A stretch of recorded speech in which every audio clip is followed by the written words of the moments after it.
ഈ റിപ്പോർട്ട് നോക്കുമ്പോ അറിയാം, നിഗമനങ്ങളും തെളിവുകളും ശാസ്ത്രീയ പഠനങ്ങളും വെച്ചിട്ടല്ല ഡിവൈഎസ്പി ഇത് തയ്യാറാക്കിയിരിക്കുന്നതെന്ന്.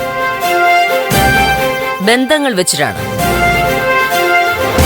MLA അല്ല, മന്ത്രിയാണെങ്കിലും ശരി, അവനെ വിട്ടുതരാതെ മുന്നോട്ടൊരു അടി പോകാൻ സമ്മതിക്കത്തില്ല.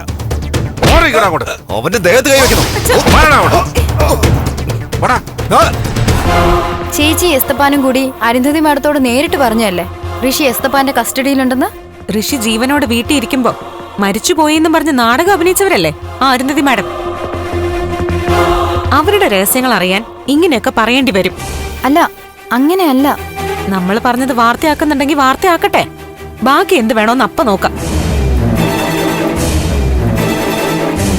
സിദ്ധാർത്ഥൻ അങ്കിൾ ഒരുത്തനെ പിടിച്ച് തള്ളിന്ന് പറഞ്ഞല്ലോ. അതവർക്ക് ക്ഷീണമായി കാണില്ലേ? അവര് കുഴപ്പമുണ്ടാക്കില്ലേ? അവര് കുഴപ്പമുണ്ടാക്കുന്നെങ്കിൽ അരുന്ധതി മാഡത്തിന്റെ വീട്ടിൽ ചെന്ന് കുഴപ്പമുണ്ടാക്കട്ടെ. അവിടുന്നല്ലേ ഒക്കെ തുടങ്ങിയത്. അവര് സമാധാനം പറയട്ടെ. ചുമ്മാ കയ്യൂക്ക് കാണിച്ച് വരട്ടാനൊന്നും വരണ്ട. അങ്ങനെ വന്നാൽ എന്ത് ചെയ്യുന്നേ കാണിച്ചു കൊടുക്കും. ഇനി അങ്ങനെ പേടിച്ചും പിൻവലിഞ്ഞും ഒന്നും നിൽക്കാൻ പോകുന്നില്ല. സമാധാനമായി പോയിക്കൊണ്ടിരുന്ന നമ്മുടെ കുടുംബത്തില് തീ കോരിയിട്ടതേ ആ ഋഷിയും കെവിനും ഇസബലും ഒക്കെ കൂടിയല്ലേ. അരുന്ധതി മാഡം അതിന് കൂട്ടു നിൽക്കാൻ ചെയ്തു. ഉത്തരം പറയേണ്ടവര് അപ്പൊ അവരാ, നമ്മളല്ല.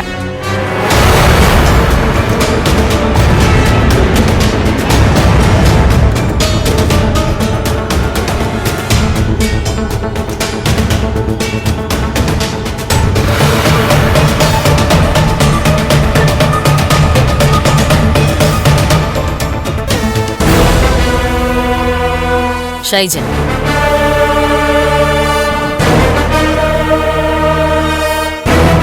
വെൽക്കം.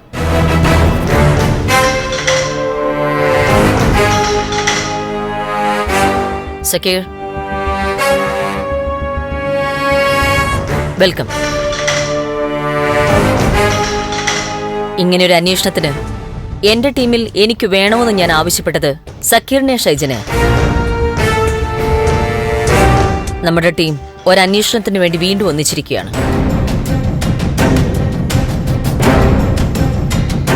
രസമെന്താണെന്ന് വെച്ചാൽ, മുമ്പ് മീര വധക്കേസിൽ നമ്മളെ അല്പം വട്ടം ചുറ്റിച്ച ആളുകൾ തന്നെയാണ് ഇതിലെ പ്രധാന കഥാപാത്രങ്ങൾ. അതുകൊണ്ട് തന്നെ നമ്മുടെ ജോലി കുറച്ച് കൂടും. അതെ മാഡം.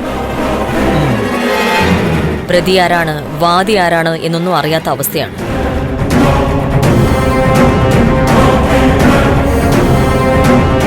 സത്യങ്ങൾ മറച്ചുവെച്ചവരും അറിയാതെ കള്ളം ചെയ്തു പോയവരും ഒക്കെയുണ്ട്. ഒരു സാധ്യതയും നമ്മൾ വിട്ടുകളയാൻ പാടില്ല. ചന്ദ്രോത്ത് കുടുംബവും അരുന്ധതിയുടെ കുടുംബവും തമ്മിലുള്ള പകയാണ് ഈ കേസിന്റെ ന്യൂക്ലിയസ്. ആ കുടുംബത്തിന് പുറത്തുള്ളവരും ഈ കേസിൽ എത്തിയിട്ടുണ്ട്. ഉദാഹരണത്തിന് ജഡ്ജി ഹരി, MLA ദേവിക ഉൾപ്പെടെ, അങ്ങനെ എല്ലാവരെയും സംശയത്തിന്റെ മുനയിൽ നിർത്തിക്കൊണ്ട് തന്നെ വേണം നമുക്ക് മുൻപോട്ട് പോവാൻ. ശരിയല്ലേ? അതെ മാഡം. ഏറ്റവും വലിയ വെല്ലുവിളി എത്രയും പെട്ടെന്ന് തന്നെ കുറ്റവാളിയെ കണ്ടെത്തി അന്വേഷണം അവസാനിപ്പിക്കണം എന്നുള്ളതാണ്. മാഡം മുന്നിൽ നിൽക്കുമ്പോൾ നമുക്കത് എളുപ്പം സാധിക്കും. എന്റെ ലീഡർഷിപ്പ് അല്ല, നിങ്ങളുടെ സപ്പോർട്ടാണ് പ്രധാനം.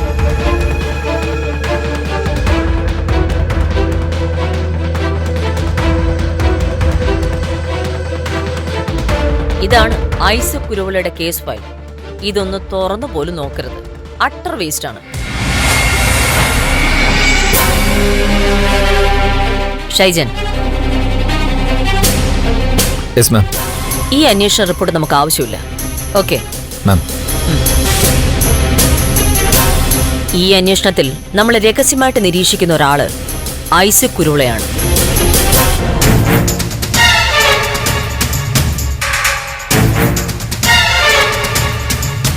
ഐസക് കുരുവിളയുടെ മൂത്ത സഹോദരന്റെ മകൾ ഇസബല്ല, കൂട്ടുകാരൻ കെവിൻ, അങ്ങനെ പലരെയും നിരീക്ഷണത്തിൽ നിർത്തണം. ഓക്കെ? ശരി മാഡം.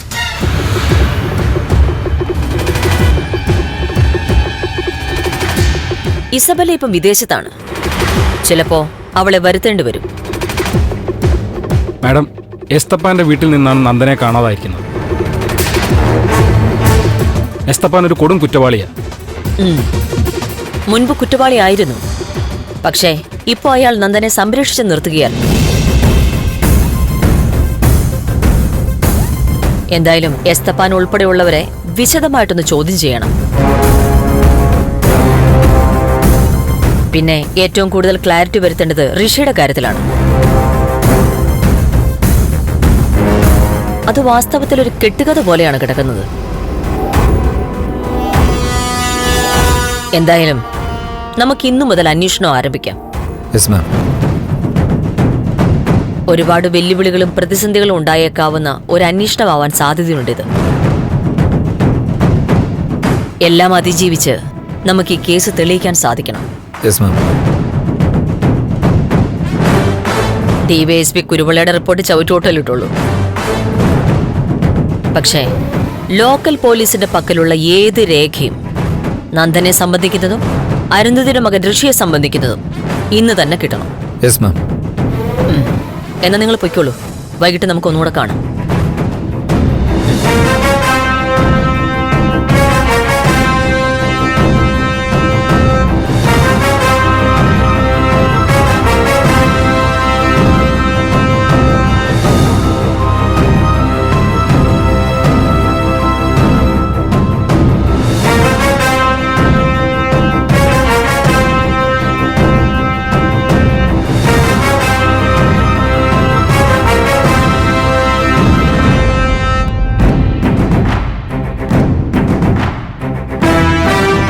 സർ, ഞങ്ങൾ അന്വേഷണം തുടങ്ങുകയാണ്. Thank you sir. ഞാൻ CP-യോട് പറഞ്ഞതല്ലേ, ഋഷിയെ കാണാതായതിന്റെ പിറകില് ദേവിയാണെന്നുള്ള വിവരം പുറത്താരും അറിയാൻ പാടില്ലെന്ന്. താൻ ഇങ്ങനെ ഒരു എടുത്തുചാട്ടം കാണിക്കുന്നുള്ള പേടിയുണ്ടാ ഇത്രയും നാൾ അത് പറയാതിരുന്നേ. താൻ കാരണം കാര്യങ്ങൾ കൈവിട്ടു പോയിരിക്കുക. മാഡം, ഋഷിയുടെ കൂട്ടുകാരെല്ലാരും കൂടി നമ്മളെ വല്ലാതെ കുറ്റപ്പെടുത്തി. ഋഷിയുടെ കാര്യത്തിൽ നമ്മൾ ഉഴപ്പ് കാണുന്നു, ഋഷിയെ അവഗണിക്കുകയാണെന്നൊക്കെ പറഞ്ഞപ്പോ ഞാൻ അറിയാതെ പറഞ്ഞുപോയി. ഒരു തെറ്റ് ചെയ്തിട്ട് അറിയാതെ പറഞ്ഞു പോയിന്നൊന്നും ന്യായീകരിക്കല്ലേ CP. ഋഷിക്ക് വേണ്ടി ചാകാൻ നിൽക്കുന്ന പിള്ളേരവര്. ഋഷിയെ കാണാതായതിന്റെ പിറകില് ദേവികയാണെന്ന് അറിഞ്ഞ അവരുടെ പ്രതികരണം എങ്ങനെയായിരിക്കുമെന്ന് തനിക്ക് ഊഹിക്കാൻ പാടില്ലായിരുന്നോ? ഇപ്പൊ എന്തായി? ഒരു MLA വഴിയിൽ വെച്ച് ആക്രമിക്കാൻ ശ്രമിക്കാം. നമ്മൾ ഉൾപ്പെടെ എല്ലാവരും അകത്ത് പോവെന്ന് മാത്രല്ല, ഋഷിക്ക് എന്താ സംഭവിക്കുമെന്ന് പറയാനും പറ്റില്ല. മാഡം, അങ്ങനെ പേടിക്കണ്ട. ദേവിക്ക് ഇത് ഒരിക്കലും കേസാക്കില്ല. കേസ് എടുത്താൽ കുടുങ്ങുന്നത് നമ്മളല്ല, അവളാണെന്ന് അവക്ക് വ്യക്തമായിട്ട് അറിയാം. ആര് പറഞ്ഞു? അവക്കൊന്നും സംഭവിക്കില്ല. അവള് രാഷ്ട്രീയക്കാരിയാ. അതിന്റെ പ്രൊട്ടക്ഷൻ അവക്ക് കിട്ടും. അതുമല്ല, ഇനി എസ്തപ്പാനെ പിടിച്ചാൽ തന്നെ കുറ്റം എല്ലാം അയാൾ അങ്ങ് ഏറ്റെടുത്ത് ദേവികയെ രക്ഷിക്കും. സോറി മാഡം, ഞാൻ ഇത്രയ്ക്കങ്ങ് കടന്ന് ചിന്തിച്ചില്ല. ദേവികയ്ക്കെതിരെ ഒരു കാര്യം ചെയ്യും മുമ്പ് 2 വട്ടല്ല, ഒരു 100 വട്ടം ചിന്തിച്ചിട്ടേ ചെയ്യാവൂ. പണ്ട് നമ്മൾ കണ്ട ദേവികയല്ല അവളിപ്പോ. അന്നവൾ പേടിച്ചരണ്ടൊരു പെണ്ണായിരുന്നു, എല്ലാവരെയും കണ്ണടച്ച് വിശ്വസിക്കുന്നവൾ. ഇന്നിപ്പോ അനുഭവങ്ങളിൽ നിന്ന് അവക്ക് ആരെയും നേരിടാനുള്ള ശക്തി കിട്ടിയിട്ടുണ്ട്. പ്രശ്നങ്ങളെയും പ്രതിസന്ധികളെയും മറികടക്കാനുള്ള ധൈര്യവും അറിവും കിട്ടിയിട്ടുണ്ട്. ഇപ്പോ വസുന്ധര IPS കൂടി അവക്ക് വേണ്ടി ഇറങ്ങിയല്ലോ. അവൾ വിചാരിച്ചത് സാധിച്ചിട്ടേ അവൾ അടങ്ങൂ. ഋഷിയുടെ കൂട്ടുകാരോട് വിളിച്ചു പറയണം, എല്ലാം ഇവിടം കൊണ്ട് അവസാനിപ്പിച്ചോളണമെന്ന്. പറയാം മേഡം. ഞാൻ വിളിച്ചിട്ട് അവര് ഫോൺ എടുക്കുന്നില്ല. ചിലപ്പോ പേടിച്ചിട്ടാവും. എന്തായാലും ഇന്ന് തന്നെ അവരെ വിളിച്ച് പറയാം. വേണമെങ്കിൽ കുറച്ചു ദിവസം ഇവിടുന്ന് മാറി നിൽക്കാനും പറയാം. അവന്മാരുടെ സ്വഭാവം വെച്ച് എവിടെയും പോവില്ല. ഋഷിയുടെ കൂട്ടുകാരല്ലേ. നമുക്ക് നോക്കാം മേഡം. മേഡം പേടിക്കണ്ട.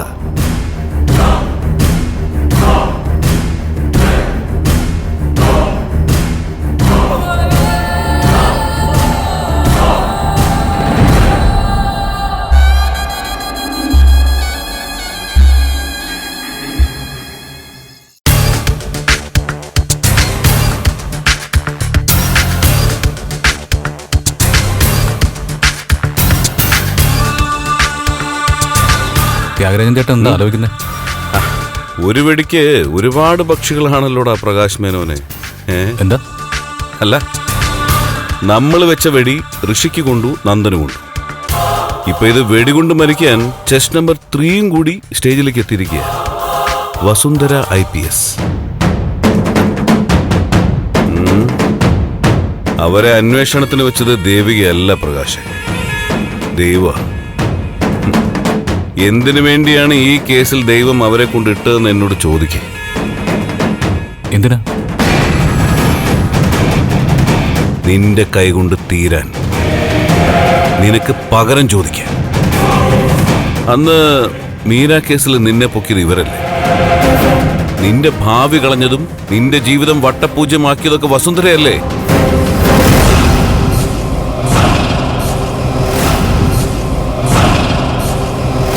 അതെ, ഈശ്വരൻ കരുതി വെച്ചതാ ഇങ്ങനൊരു ഗെയിം ഉണ്ടാവുമെന്ന്.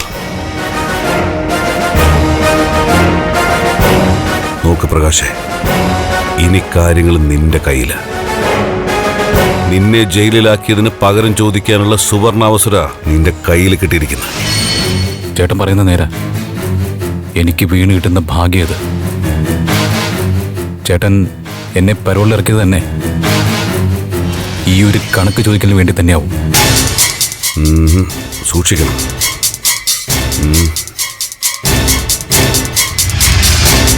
അവരുടെ മിടുക്കും കഴിവുകളും ചിലപ്പോ നമ്മളെ വീഴ്ത്തിക്കളയും. അവരുടെ നീക്കങ്ങൾ പലപ്പോഴും നമ്മുടെ കണക്കൂട്ടലുകൾക്ക് അപ്പുറമായിരിക്കും. അതുകൊണ്ട് തന്നെ അവരിങ്ങോട്ട് എത്താൻ പാടില്ല. അതിനു മുമ്പ് അവരെ എത്തേണ്ടടുത്ത് എത്തിക്കണം. ഉറപ്പായും. എന്റെ ജീവിതം ഇങ്ങനെ അഴികൾക്കകത്താക്കിയത് ആ വസുന്ധര. നടക്കടാ.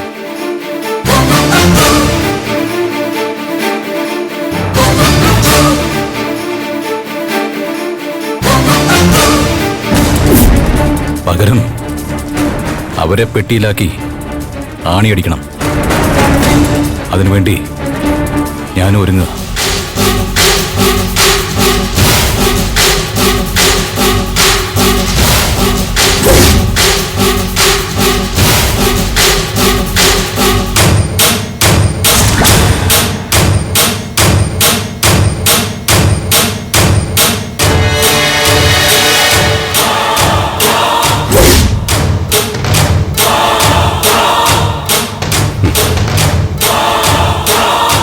വസുന്ധര IPS.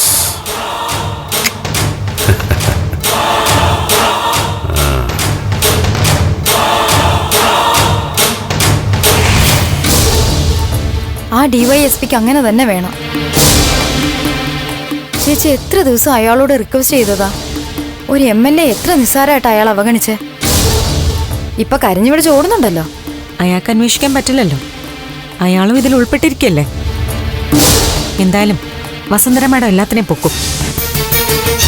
അല്ല ചേച്ചി, എല്ലാ കാര്യവും അന്വേഷിക്കുമ്പോ ആ എസ്തപ്പാൻ ചേട്ടന്റെ വീട്ടിൽ നന്ദേട്ടനെ മാറ്റി നിർത്തിയ കാര്യം അന്വേഷണത്തിൽ വരില്ലേ? വരും, അതും അന്വേഷിക്കട്ടെ, എന്നെയും ചോദ്യം ചെയ്യട്ടെ. പ്രതിയാക്കിയാലും സാരമില്ല, നന്ദുവിനെ കണ്ടുപിടിച്ചാൽ മതി. വസുന്ധര മാഡത്തിന്റെ ട്രാക്ക് റെക്കോർഡ് വെച്ചിട്ടാണെങ്കിൽ അത് ഉറപ്പായും പെട്ടെന്ന് തന്നെ നടക്കും. നന്ദു എവിടെയാണെന്നറിയാതെ എത്ര പേരാ നെഞ്ചു നേറി കഴിയുന്നേ. ചന്ദ്രത്തെ കാര്യങ്ങൾ ആലോചിക്കുമ്പോഴാ എനിക്കൊട്ടും സഹിക്കാൻ പറ്റാത്ത. അച്ഛനും അമ്മയും എന്തുമാത്രം വേദനിക്കുന്നുണ്ടെന്നറിയോ? ചേച്ചിയുടെ വിഷമം മാത്രം ആരും അറിയുന്നില്ലല്ലോ. അന്ന് നന്ദേട്ടനെ രക്ഷിക്കാനായി ചന്ദ്രത്തൊന്നും മാറ്റി നിർത്തുമ്പോൾ പോലും ചേച്ചിയും നന്ദേട്ടനും പഴയതുപോലെ സ്നേഹത്തിലെത്തിയിരുന്നില്ല. സത്യത്തിൽ ഒരു ചെറിയ പിണക്കം മാറ്റിവെച്ചിട്ടാ നന്ദേട്ടൻ പോയത്. ശരി, വേണ്ട, അതൊന്നും പറയല്ലേ, എനിക്ക് സങ്കടം വരും. ചേച്ചി, ശരിക്കും നന്ദേട്ടൻ എന്താ സംഭവിച്ചിട്ടുണ്ടാവുക? ഇനി നമ്മളെ എല്ലാരെയും വെറുത്തിട്ട് എങ്ങോട്ടെങ്കിലും പോയതാണോ?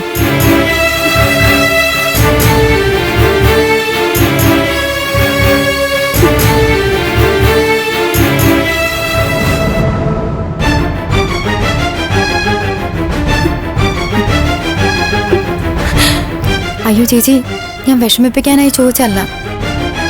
ദേ, എനിക്കറിയാം ആരെയൊക്കെ വെറുത്താലും നന്ദേട്ടന് ചേച്ചിയെ വെറുക്കാൻ പറ്റില്ല. ചേച്ചിയെ ഉപേക്ഷിച്ച് നന്ദേട്ടന് ഒരിടത്തേക്കും പോവാനും പറ്റില്ല. നമുക്കൊന്നും അറിയാൻ പറ്റാത്ത എന്തോ കാര്യങ്ങൾ ഇതിന് നടന്നിട്ടുണ്ട്. എല്ലാത്തിനും വസുന്ധര മാഡം ഉത്തരം കണ്ടുപിടിക്കും.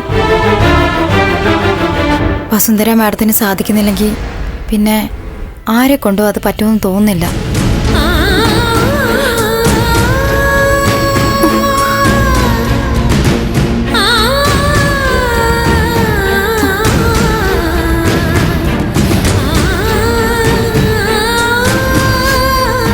ചേച്ചി, നന്ദു വരും, എനിക്ക് ഉറപ്പാ.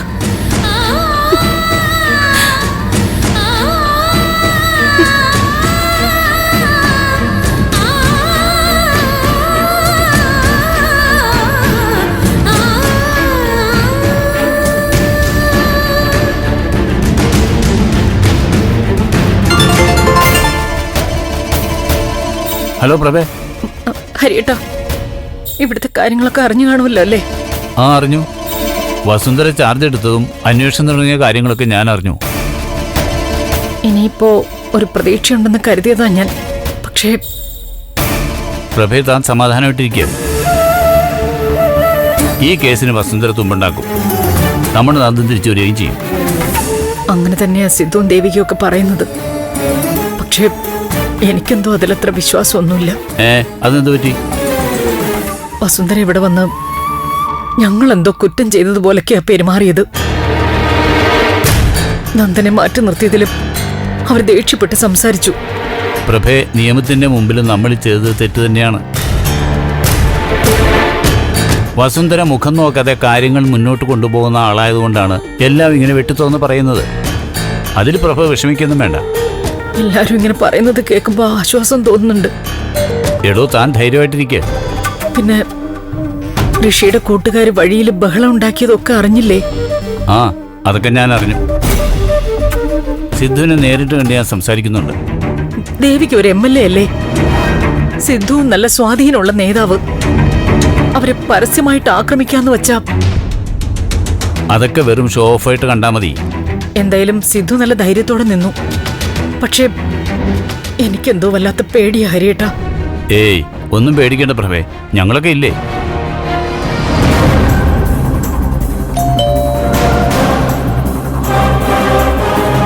പിന്നെ കൃത്യമായി കാര്യങ്ങളെല്ലാം അന്വേഷിക്കാൻ വസുന്ധരയുണ്ട്.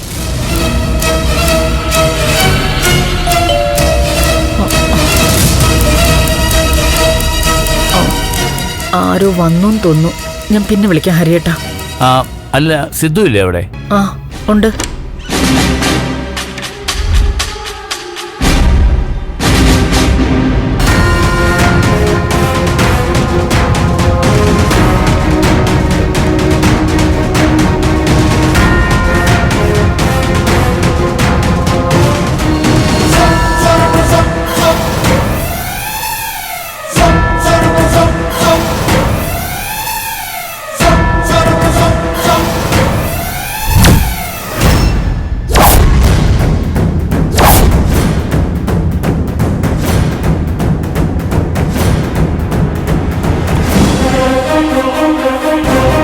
എന്താടാ?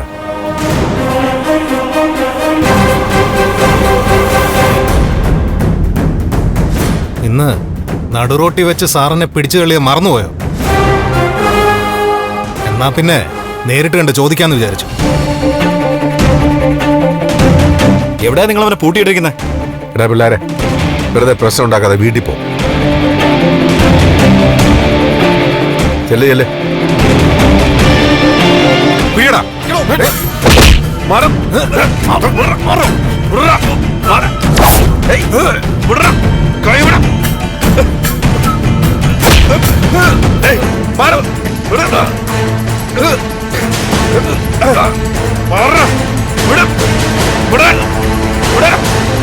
സാറ് ബലം പ്രയോഗിക്കാതെ രണ്ടും കൽപ്പിച്ചാ ഞങ്ങൾ വന്നേക്കുന്നത്. സത്യം പറ, ഞങ്ങളുടെ ഋഷി എവിടെ ഒളിപ്പിച്ചു വെച്ചിരിക്കുന്നത്? അവനെ ഞങ്ങൾക്ക് വിട്ടതാ, ഞങ്ങളങ്ങ് പൊയ്ക്കോളാം. ഞാൻ 2 ദിവസത്തിനുള്ളിൽ തിരുവനന്തപുരത്ത് വരുന്നുണ്ട്. അപ്പോൾ അങ്ങോട്ട് വരാം. ശരി ഹരിയേട്ടാ. Okay, good night.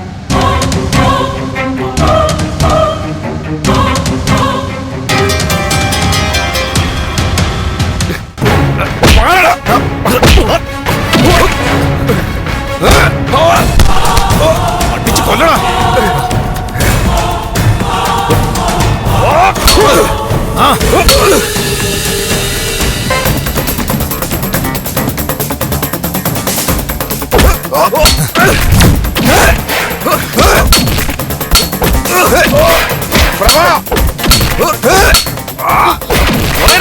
ഞങ്ങൾ ഋഷിയുടെ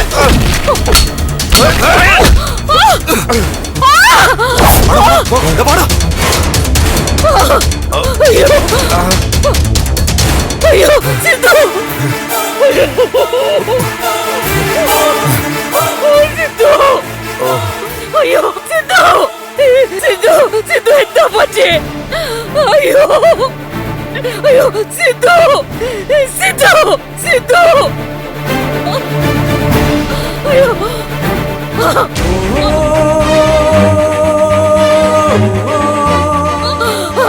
അയ്യോ ആരെങ്കിലും ഒന്ന് ഓടി വരുമോ? ഓടി വരുമോ പ്ലീസ്? അയ്യോ സിദ്ധു, സിദ്ധു, സിദ്ധു, സിദ്ധു, അയ്യോ സിദ്ധു, സിദ്ധു, സിദ്ധു, സിദ്ധു.